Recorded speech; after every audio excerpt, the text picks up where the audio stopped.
राजनीतिक आर्थिक तनाव, धीमी आर्थिक ग्रोथ और जबरदस्त घरेलू प्रतिस्पर्धा अमेरिकी कंपनियों के लिए चीन में कारोबार करने के लिए भरोसे को कम कर रही है। एक सर्वे में दावा किया गया है कि ऐसे में अमेरिकी कंपनियों का चीन में कारोबार को लेकर अगले 5 साल के आउटलुक में रिकॉर्ड गिरावट आएगी। लेकिन चीन पर घटते अमेरिकी कंपनियों के भरोसे का सबसे बड़ा फायदा भारत को मिल सकता है। सर्वे में शामिल कंपनियों में से 47% अमेरिकी कंपनियां ही अब अगले 5 साल के लिए चीन में कारोबार को लेकर भरोसेमंद है। ये पिछले साल के मुकाबले 5% पॉइंट की गिरावट दिखा रहा है। अमेरिकी चैम्बर्स ऑफ कॉमर्स संघाई ने इस सर्वे को किया था, जिसके मुताबिक 1999 में रिपोर्ट की शुरुआत के बाद से ये अब तक का सबसे कमजोर आउटलुक है। इसके साथ ही 2023 में चीन में मौजूद अमेरिकी कंपनियों में से 66% को मुनाफा हुआ है, जो फिर से रिकॉर्ड गिरावट दिखा रहा है। प्रॉफिट की कमी की वजह घरेलू मांग, महंगाई और भू राजनीतिक चिंताएं शामिल है। संघाई के एमचेम के मुताबिक ये ट्रेड बिजनेस प्लान्स पर असर डाल रहा है।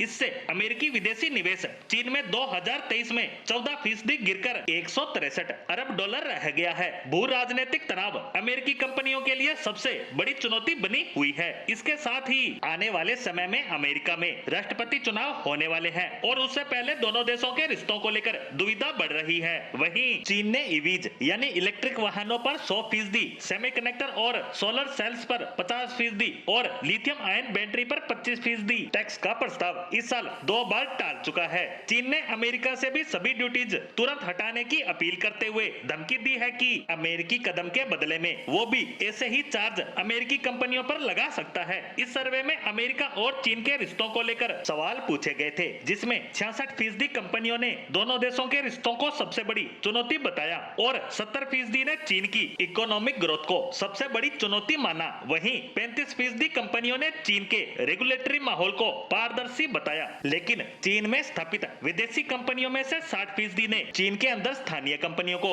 ज्यादा तरजीह देने की बात कही। सर्वे में कहा गया कि अब 40% अमेरिकी कंपनियां निवेश को चीन में करने की बजाय दक्षिण पूर्व एशिया और भारत की तरफ शिफ्ट कर रही है। एमचेम की इस रिपोर्ट के मुताबिक पिछले साल की तरह इस साल भी 40% कंपनियां चीन की बजाय दूसरे देशों में निवेश करने की योजना पर काम कर रही है। यानी चीन में काम कर रही 40% विदेशी कंपनियों को लग रहा है कि अब उनके लिए चीन में रहकर कारोबार करने का बेहतर माहौल नहीं रहा। वहीं यूरोपियन चैम्बर्स ऑफ कॉमर्स ने ये बात साफ साफ कही है कि चीन में व्यापार करने की चुनौतियां व्यापार पर भारी पड़ रही है। खैर, जिस तरह से लग रहा है कि अमेरिकी कंपनियां धीरे धीरे चीन से अपना कारोबार समेट रही है, उससे सबसे ज्यादा फायदा होता दिख रहा है भारत को। वहीं चीन दोहरी टेंशन में है। एक तो उसके देश से कंपनियां जा रही है और दूसरा जा भी वहां रही है, जो उसका सबसे बड़ा दुश्मन है।